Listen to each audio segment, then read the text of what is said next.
Homosexuals, described by Merriam-Webster's dictionary as, quote, of, relating to, or characterized by sexual or romantic attraction to one's same sex. In simpler terms, a homosexual is a person who feels attracted to another person/persons who is of the same gender. One especially contentious issue in regards to homosexuals is same-sex marriage. As the name suggests, same-sex marriage involves the matrimony of two people who are of the same gender. Throughout human history, there have been many cultural traditions that relate to homosexuality. For example, in Edo-era Japan, it was normalized for samurai to take on an apprentice. If permitted, the samurai and the apprentice would become exclusive lovers until the apprentice graduated. Additionally, Japanese artworks around this era would occasionally depict homosexual intercourse between their Shinto gods. This practice is ancient and only covers one bygone homosexual tradition.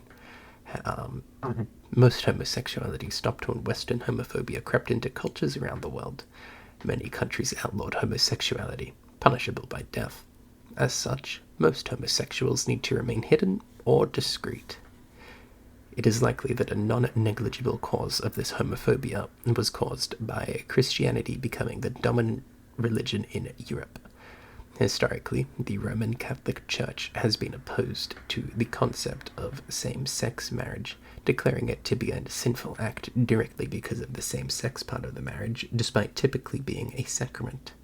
Despite this, the current leader of the Church, Pope Francis, is actually an advocate for homosexual relationships. However, it should be noted that he is not an advocate for same-sex marriage. However, due to his position as the leader of the Church, he still needs to acknowledge that it is a sin. As such, he has echoed an argument that some evangelicals interpret from Genesis 1 and 2.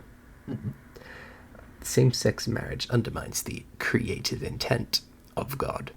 Additionally, Catechism number 2358 states, the number of men and women who have deep-seated homosexual tendencies is not negligible. This inclination, which is objectively disordered, constitutes, for most of them, a trial. They must be accepted with respect, compassion, and sensitivity. Every sign of unjust discrimination in their regard should be avoided.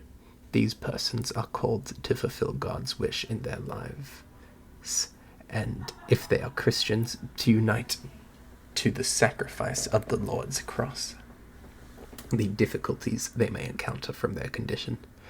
This teaching directly opposes homosexuals, equating their homosexuality to a disorder and a mental condition.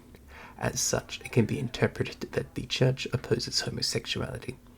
However, it is important to note that the line, they must be accepted with respect, compassion, and sensitivity, which is placed directly after calling them objectively disordered, which makes me more firm in my beliefs. One main source of ethics within Catholic communities, the Catholic social teachings, may be important when examining how Catholics view homosexual matrimony. Most of the teachings aren't applicable to this topic. However, Solidarity does strongly relate to this matter. Specifically, on the Caritas website, it states, quote, everyone belongs to one human family, regardless of their national, religious, ethnic, political, economic, or ideological differences. Everyone has an obligation to promote the rights and development of all people across communities, nations, and the world, irrespective of national boundaries. End quote. You may notice that this statement's key points, mostly being the inclusion of everybody regardless of most of their easily identifiable traits, can be assigned to humans. For the sake of this topic, only one, maybe two, things matter. Does being homosexual count as an ideological difference?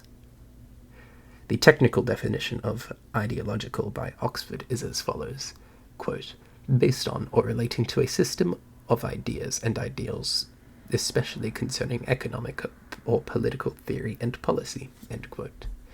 As such, it can be determined that homosexuality does not classify as an ideological difference.